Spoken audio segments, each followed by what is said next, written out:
दोस्तों आज के इस वीडियो में हम लोग डिस्कस करेंगे गोवा राज्य के 3 प्रोडक्ट्स को हाल ही में जीआई टैग दिया गया है। तो उसको लेकर ये जो कंप्लीट नोट्स हैं जिसमें कि जीआई टैग के हिस्ट्री के बारे में, जीआई टैग को लेकर क्या क्या क्वेश्चंस और बन सकते हैं, स्टैटिक जीके के जितने भी क्वेश्चंस बन सकते हैं जीआई टैग से, या सबसे पहले जीआई टैग किसे प्रदान किया गया था, इन सभी क्वेश्चन को लेकर बनाया है ये वाला नोट्स। और आप इस नोट्स को हमारे टेलीग्राम चैनल से डाउनलोड कर सकते हैं जिसका लिंक इस वीडियो के डिस्क्रिप्शन में भी मिल जाएगा। तो सबसे पहले तो देखो क्वेश्चन क्या बनता है। क्वेश्चन ये बनेगा कि हाल ही में किस राज्य के मीठे पकवान जिसका नाम है खाजे, दूसरी चीज़ है मसालेदार हरमल मिर्चा, और तीसरा है मिंदोली केला जिसको मोयरा केला के नाम से भी जानते हैं, उसको जीआई टैग प्रदान किया गया है। तो ये जो 3 प्रोडक्ट हैं, उत्पाद हैं जिसके बारे में हम लोग डिस्कस कर रहे हैं, इसको गोवा राज्य से जीआई टैग प्रदान किया गया है। तो आंसर हो जाएगा कि हाल ही में गोवा राज्य से खाजे, मीठे पकवान खाजे, मसालेदार हरमल मिर्चा और मिंदोली केला को जीआई टैग दिया गया है। अब इन तीनों की विशेषता इनको देख लेते हैं।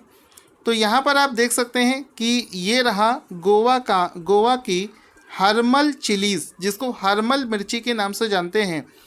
ये जो मिर्ची होती है ये साइज में छोटी होती है, आप जैसा कि देख सकते हैं साइज में छोटी होती है और बेहद ही तीखी मिर्ची होती है, जो कि विशेष रूप से गोवा में उगाई जाती है, जिस वजह से वहाँ गोवा में इसको जीआई टैग प्रदान किया गया है।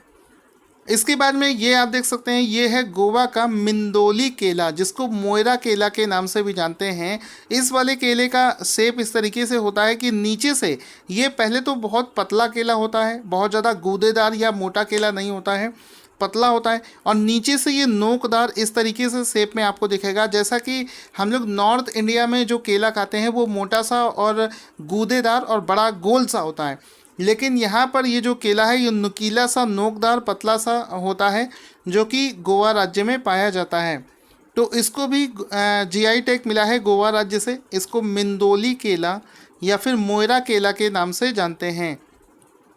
इसके बाद में तीसरा प्रोडक्ट है ये मीठा पकवान जिसको खाजे के नाम से जानते हैं। तो ये जो खाजा जो है ये भी गोवा में खाया जाता है, यहाँ इसको भी गोवा राज्य से जीआई टैग प्रदान किया गया है। अब एक मन में सवाल आता है कि सर जीआई टैग होता क्या है, तो उसको समझते हैं।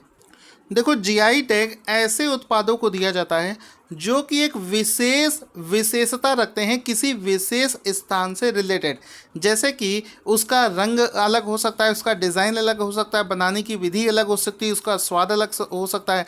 तो किसी विशेष जियोग्राफिकल एरिया में पाए जाने वाले ऐसे विशेषता रखने वाले प्रोडक्ट्स को ही उस जगह के लिए जीआई टैग दिया जाता है। जैसे कि मान लो गोवा में आप रहते हैं और गोवा का कोई ऐसा उत्पाद है जो गोवा में ही उगाया जाता है और एक विशेष पहचान रखता है, तो ऐसे प्रोडक्ट्स को जीआई टैग प्रदान किया जाता है। तो इसमें क्या क्वेश्चंस बन सकते हैं उसको देख लेते हैं। ये हमने कर लिया था। ये जो जीआई टैग है, चूँकि भारत जो है ये WTO यानी कि विश्व व्यापार संगठन का सदस्य है और उसका एक कानून है, अधिनियम है, माल और पंजीकरण अधिनियम 1999। इसको भारत फॉलो करता है और इसको फॉलो करने के बाद में 15 सितंबर 2003 को ये भारत में भी इफ़ेक्टिव हो गया था। जो जीआई टैग का जो ऑफिस है ये चेन्नई, तमिलनाडु में स्थित है। चूँकि हम लोगों ने गोवा के क्वेश्चंस को किया है तो गोवा की जो कैपिटल है वो है पणजी, राज्यपाल का नाम है सत्यपाल मलिक और मुख्यमंत्री का नाम है प्रमोद सावंत। साथ ही साथ में आपको बता दूं जीआई टैग से रिलेटेड बहुत सारे क्वेश्चंस भी बनते हैं, जैसे कि पहला ही प्रश्न बनता है कि which was the first Indian product to get GI tag. Bharat का पहला प्रोडक्ट कौन सा है जिसको जीआई टैग दिया गया था? तो आंसर हो जाएगा दार्जिलिंग चाय। दार्जिलिंग चाय का नाम सभी ने सुना होगा, एक विशेष क्षेत्र में उगाई जाने वाली एक विशेषता रखने वाली चाय है जिसको भारत में सबसे पहले जीआई टैग दिया गया था। अगर आपसे पूछा जाए दार्जिलिंग टी को ये जीआई टैग किस वर्ष में दिया गया था, तो इसको ये जो जीआई टैग है ये 2004 में दिया गया था। भारत में जो जीआई टैग है ये कौन से रूल के हिसाब से दिया जाता है, तो ये दिया जाता है जियोग्राफिकल इंडिकेशन एक्ट 1999 1999। इस एक्ट के तहत ये जीआई टैग प्रदान किया जाता है। अच्छा, इस जीआई टैग को इंडिया में इशू कौन करता है? तो इसको करती है जीआई रजिस्ट्री, इसको इसी करती है। फिर रहता है एक प्रश्न बनेगा कि what is the time limit of GI tag. तो इसका जो टाइम लिमिट होता है वो 10 ईयर्स के लिए होता है। उसके बाद में आपको फिर से रिन्यू करवाना पड़ता है या फिर आप उसको छोड़ भी सकते हैं। तो ये इसका प्रोसेस होता है।